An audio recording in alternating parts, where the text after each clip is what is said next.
So I had a request for a pull-up bar workout. So I don't have a pull-up bar, but I do have a trapeze.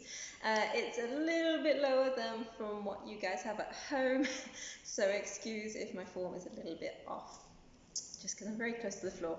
So we're going to quickly warm up our shoulders and our wrists to get ready. So we're just going to do some shoulder rolls backwards, and then some shoulder rolls forwards. And then arms out straight and just some little circles. Keep your hands flexed as much as possible.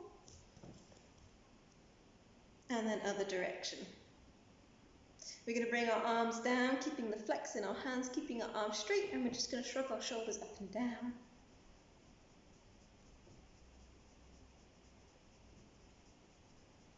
And then we're just going to look up and down a few times, really lengthening the neck as you do this, so you're thinking long thoughts through your vertebrae. And over one side and the other. And some semicircles. And then just some wrists. And then into a wave. Excuse all the clicking from my joints. And other direction. So we're just going to do one where we're really warming up the fingers, ready for the trapeze, pull-up bar. So our hands are going to be flat together. I'm then going to bring my little fingers towards me, and then at a time. Each finger joins, it goes down, and it comes back up. So we're just doing like little rotations. And really exaggerate the finger motion. Again, it's just going to hopefully make your hands ache a little bit less from this. And other direction. So we're just going to start with some shrugs. So my students are very aware of this, anybody who's watching who isn't used to me teaching. So shrugs is where we're going to sink as low as we can, and then we're going to engage our shoulders by about 30%. So if you have a very low bar like this, or if you just want to warm up your shoulders a bit more, have your feet on the floor for the first few. So we're going to sink all the way down so the shoulders are up by the rear. And then we're just going to engage 30%. So you're thinking about breaking the bar. So if you were to have like a branch, you'd be snapping it like that. You're doing the same motion with the bar, and that's going to engage our shoulders. Now we don't want anything more than 30% engagement, so we don't want anything this big. We just want to work the stabilizer muscles. And then have a rest if you haven't already. Give your hands a wiggle. We'll go for a second set. So we're doing probably about 10. You don't really have to worry too much about how many you do of these. Just do enough to make your shoulders feel warm. So second set, make sure your feet are off the floor.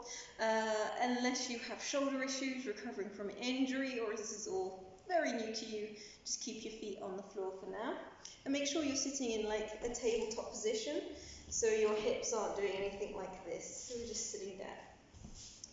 So if we're taking our feet off the floor, we're going to sink completely, take our feet off, and do some little engagements.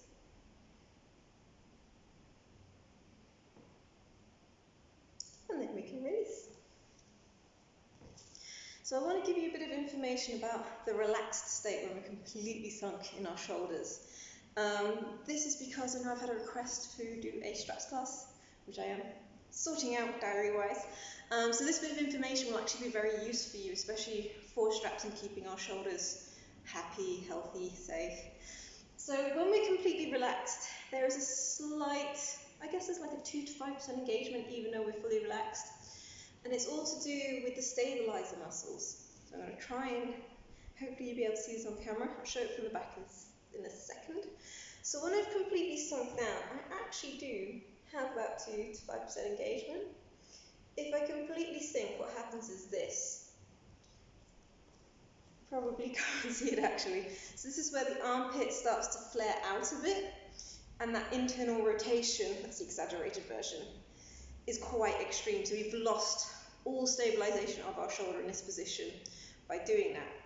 So I'm just engaging my shoulders just enough, so I'm thinking about the state, like technically it's the serratus anterior. It's just kind of wrapping around our armpit, then we're just thinking about bringing it forwards. So there is technically a difference between 0% losing everything, where we're just going into just lost everything basically. So I'm going to show you from the back. So what I'm going to do first, I will completely lose everything. So I've got an extreme internal rotation. My armpits are kind of flaring out to the side a bit. And then all I'm going to do is engage by about 3-5%, about just enough. It's not big at all. It's very, very small. But it's a sensation I would like you to get used to. So from the back, let me move my head for it. So internal rotation with armpits flaring. I have very little support right now. And I'm just there. Yeah? So internal rotation, armpits flaring, and now I'm just going to engage. So I'm thinking of an external rotation. But my shoulders, as you can see, my shoulders are still very relaxed and by my ear. So there is always that question of working in aerial about that sinking position. In your own time, or if you at equipment, gym, whatever, if you purposely want to go into that internal rotation, feel your armpits flare and then just engaging it by that minute percentage, I would still always advise to do that. It's really good to know, to feel the difference, especially if you want to do something like straps. You really need to know what's going on with your shoulder between 0% engagement, 5% engagement, and then the 30% engagement we usually do in our shoulder shrugs, and then the sensation of those lats kicking in as well. So, after saying all that, let's just do a few where we're going to sink. Keep your feet on the floor.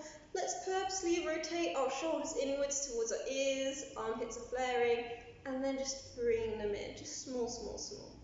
And then flare them out, and bring them in. If you do have shoulder issues and this hurts, please, please, please don't be doing this one. This is for injury-free people. So internal rotation and engage. So now, let's engage to 30%. That's where I normally want you guys to be engaged. Now purposely go further. Feel your lats kicking in. Yeah? And then we're going to sink all the way down. Let those armpits flare. Have a little engagement. So this is us in a good position. And then we're going to break the bar to 30%. And then we're going to engage our lats. Cool. So anybody who hasn't done straps before, looking to do straps, this is a really, really good exercise to really feel the different sensations of your shoulders, of that internal rotation while hanging in that shoulder up to your ear position, with a slight external rotation with the shoulder still up in the ear, about 5% engagement, your 30% engagement, and your lats engaging. So just play about with them, lots and lots and lots. So we're going to start with some little core stuff. So we're just going to hang in our long arm. It's your choice. You can engage between 5 to 30% of your shoulders with these exercises, completely up to you. But we're just doing semicircles with our knees. We're going to go 10 times in total, so 5 each side. So we're just going to draw a semicircle while we're hanging. Now, if you want to have an extra kind of inner thigh engagement, which will help turn on your abs more as well, because it supports the glutes, core. You can get a ball, put it between your knees, and just give it a good squeeze while you do this exercise. It kind of just makes everything turn on, work harder, balancing the body. So we're going to hang. Before you take your feet off, just find the engagement you want to work at, no more than 30%, no less than 5. And then we're just going to draw a circle to one side and the other. 2, 3, 4, 5, 6, 7, 8, 9, last one, 10. Count it down. Release your ball if you want. So give your hands a stretch. So it might be your hands go first before anything else in this workout. We are going to do a similar thing. So we're going to go to the side, and then what we're going to do is we're going to do a side crunch. We're going to engage our obliques. Again, anybody wanting to do straps, anybody wanting to learn meat hooks, this is very, very good. So once we've gone to the side, we're going to think about basically hitching our hip up like that. Yeah? So the hip bone is coming up towards the rib cage. We're just shortening the space of our waist. We're going to do 6 to 8 of these. So we're going to go over, we're going to hitch our hip, we're going to release, semicircle, other side, hitch the hip. Yeah? So again, if you want to use a ball, a block, cuddly toy, anything, it just gives you a bit of extra engagement. So, we're going to go down, we're going to find our engagement of our shoulders. We're going to go to one side, we're going to hitch our hip, and then down. Other side, hitch our hip and down. 3, hitch our hip, down. 4, 5, 6, 7, last one, 8, coming down. Again, give your hands a bit of a stretch. We're just going to do some knee raises. This is going to help mimic leg lifts, which we'll also do in a second. But we'll start with the bent knee version, just raising our knees up. I would say if you can work in your 5% range, this will be really good. The stronger we are, be able to bring our knees up. It means when we're ready to invert, we can kick everything in and give us that power to invert, which we won't be doing today. So if you have a pull-up bar, please, please, please don't go upside down or under your bar. They are not designed for that. I've known people to have some nasty injuries because pull-up bars have failed while they've been upside down. So please don't. This exercise will help with inverts, don't worry. I'm glad I'm sure I won't hit my head. Again, if you want to use a ball or anything between your knees, that's fine. So we're going to go 5% shoulder engagement. So that's just enough that our serratus anterior, the muscle wrapping around, is just supporting our shoulders. So, and it's just knees to chest. We're going to do, let's do 8 of these because I'm going to make you do long leg in a second. So little engagement. And 1, 2, 3, 4. Make sure you're looking forwards. 5, 6, 7, 8, 9. Whoops, I said to 8. Oh, 10. We're doing 10 instead. And then release. So give your hands a stretch again. I find sometimes it's just the grip on the bar isn't always the nicest thing. So really stretch them out. So actually, before we do double leg lifts, I want us to just do single leg lifts. It's going to look a bit strange for me because the bar's very low. So for you, hopefully, your other leg will be lovely and directly underneath your hip with no arch in your back. And we're just going to bring one leg up, bring it down, other leg up, bring it down. I would say do 8, but if I lose count, you go to 10, feel free to join in to 10. Try not to have your feet touching the floor. If you're very tall or have a very low bar, this actually might be quite more difficult not to touch the floor. And go slowly, we don't want a massive swing. So again, 5% engagement of our shoulders, just enough so the serratus anterior is turned on and our stabilizer muscles are supporting us. So, okay, I'm going to do that with my leg. We're going to go up for 1, and then other leg, 2, 3, 4, 5, 6, 7, 8, and come down. So hopefully that looked a bit different for you and you didn't have a bent leg. Both legs should be straight, but I know height is varied for everyone. So we're going to go straight on to some leg lifts. Now, I'm very aware these are actually quite hard. There's a lot to do with your flexibility as well as your strength. So, biggest thing that will help you get a better straight leg lift. Ooh, that was a mouthful. Sink in your shoulders. You want to be at that 5%. If you engage too much, it's going to be harder to get those legs, especially if you don't have that hamstring flexibility. Look forwards. Don't look back. If you look forwards, I promise you it's a little bit easier. Still a hard move, don't get me wrong, but it's going to help. So we want to sink in our shoulders to our 5%. Make sure you're looking forwards, and we're just going going to bring our legs to where we can.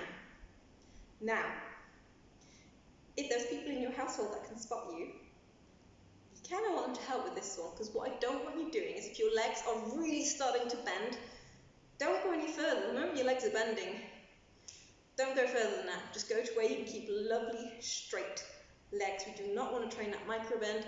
It's training a part of your quad muscle instead of your core. We want straight legs. So if you have someone to spot you, use them. Let them help you so they can help you up, and then they release your weight and you've got to control it down. But no bent legs. Saying this, I fully understand. Everybody's at different levels. If there is a bend, that's okay. But please, please, please, please resist the bend in your legs. Straight as possible. Really point those toes. That body tension will make you that bit lighter. So pointy toes aren't just for prettiness. They do help with conditioning. So let's just do 5 actually. We're going to do 5, but I want you to really work hard at them. If you do need to break in between, that's fine. So we're going to sink all the way down. We're going to have our 5% engagement. Legs in front and keep looking forwards. Off we go. 1, 2, 3, 4,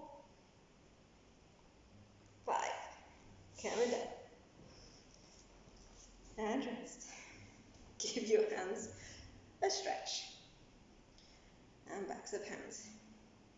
So this is a sequence you can take away with you. Ignore all my rambling in between and just literally do what we've done. You're going to do 10 of the first one, then you're going to do 8 of the next exercise. I think it was 6 of the following, and then 5 of these, so forth, so forth. Just work through it as quick as you can.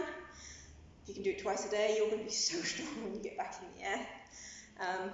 But otherwise, if you have a pull-up bar in your house, every time you go under the bar, try and work your way through that sequence, or at least one of those exercises.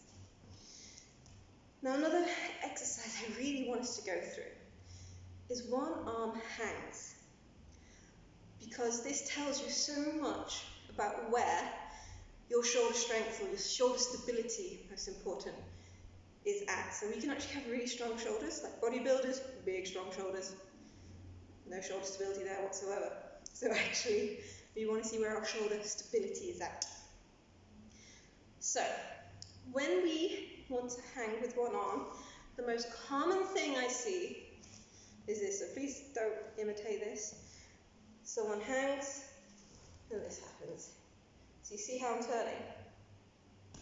That's because I've lost all my shoulder stability. That internal rotation that we did at the beginning, that 0% engagement, that's happening. You're literally just completely flopped. Nothing is working. So what we need to do is have our shoulders engaged. How do we do that? You're going to hang. You're going to snap that bar, so you think about breaking it back, so it would be breaking that way. Your hands will be going forwards. So you have about that 30% engagement. Now don't just think when you let go and lose everything. As you let go, we're going to do it slowly. We're going to open our hand. You're going to still think about breaking that bar. So that hand that's still holding on is still thinking about breaking the bar. That shoulder engagement at 30% is still happening. You're not going to lose it.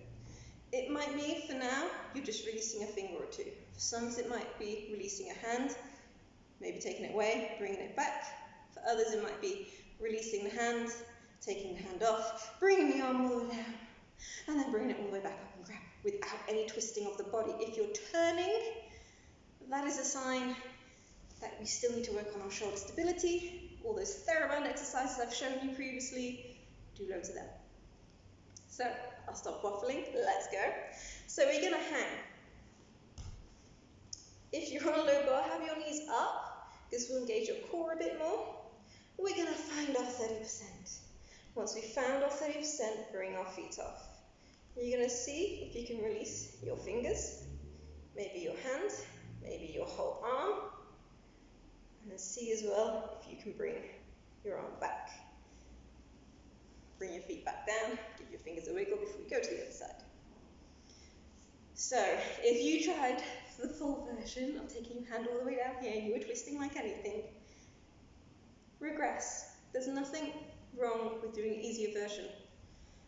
If you're impatient and try and do the hardest version first, you'll never build up that stability strength that we need. So work on the easiest version. Once that's really drilled in, work on the slightly harder version. Yeah? Let's go on the other side. So, I would definitely say bring your knees in front. Tendency when we do this is this happens. We do not want to lose our core. If you find you have a tendency to arch your back, maybe grab the ball. Actually, I'm grabbing the ball for this one. Squeeze it between your knees. Sometimes it can help encourage your core to work. So, we're going to hem. You can sink first completely, engage to your 30%. Bring your feet off the floor. Breaking that bar, you're going to keep breaking that bar. You're going to see if you can release a finger, maybe your hand, maybe the whole thing comes down, and then you can come back up and down. Awesome. So like I said, if you have problems with your core, you're arching, knees in front, something in between your knees, it's just going to help stabilize the rest of your body while we really concentrate on our shoulders. So let's go one more, each side. I'm aware hands are probably dying at this moment in time. So we are going to sink. We're going to engage to 30%, take our feet off, see if we can release our hands.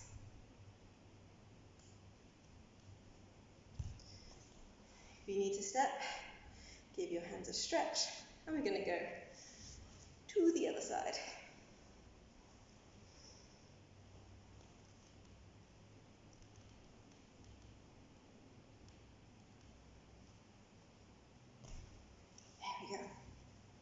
So I'm purposely not doing loads of sets of things in this video.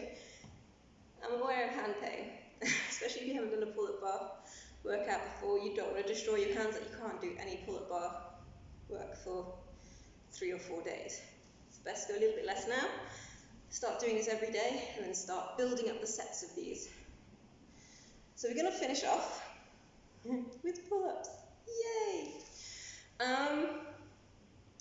If you have one of those big looped thick TheraBands, you can wrap it around your bar, stick your feet in it. If you're really tall, bring all of your legs through, stick it under your bum, and use it like a seat. The thicker the band is, the easier your pull-up is going to be. If you're the person that can do a pull-up, but you find this happens, please use a TheraBand. Regressing to drill-in technique is an amazing thing, and there's nothing wrong with doing the regressed version. So, depending where we're all at, we're just going to work on the jumping up, lowering down. So if you have a big loop, you can have one foot in the band, one foot on the floor, and you're going to use that to jump up. Yeah? So we're going to jump up, we're going to hold the bar so our chin is above the bar. If you have low ceiling, don't jump too much or bang your head. When we're there, we're going to think about the elbows in. Yeah? As we lower down, elbows in. Think about your core. Yeah? So, we are going to, in 3, 2, 1, jump. Elbows in, elbows in, elbows in. All the way down. Have your arms straight. Feet to the floor. Biggest cheat I see, especially in gyms, when people are like, oh, I could do 20, 30 pull-ups. And all they're doing is this. That's not a pull-up. Pull-up is chin above the bar, all the way down till your arms are straight. If you have someone in your household who can watch you, or you can film yourself, do it. Because sometimes we don't realize we're not straightening our arms fully. And we want our full range of movement. So we are now going to do 5 in a row. So we're going to jump up, we're going to lower down. Jump up, lower down, 5 times. Think about those elbows. 1, 2, 3, jump up, lower down, all the way down, arms straight, and 2.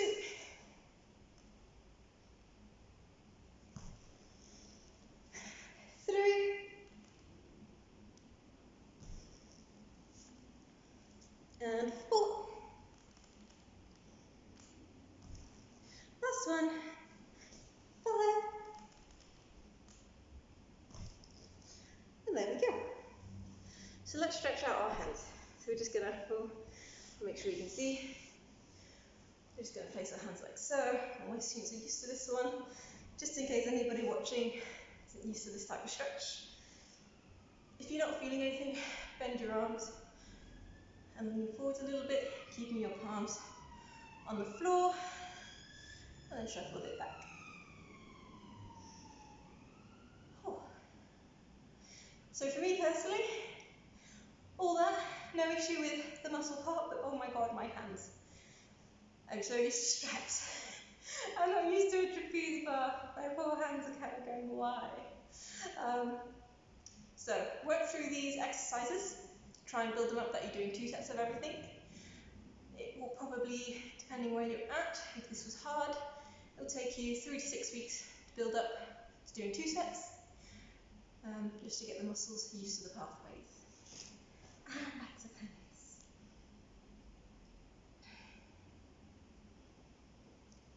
Okay, so I hope this information was useful. Any questions, as usual, just send me a message and I will try my best to answer them. And I will see you all soon. Bye bye.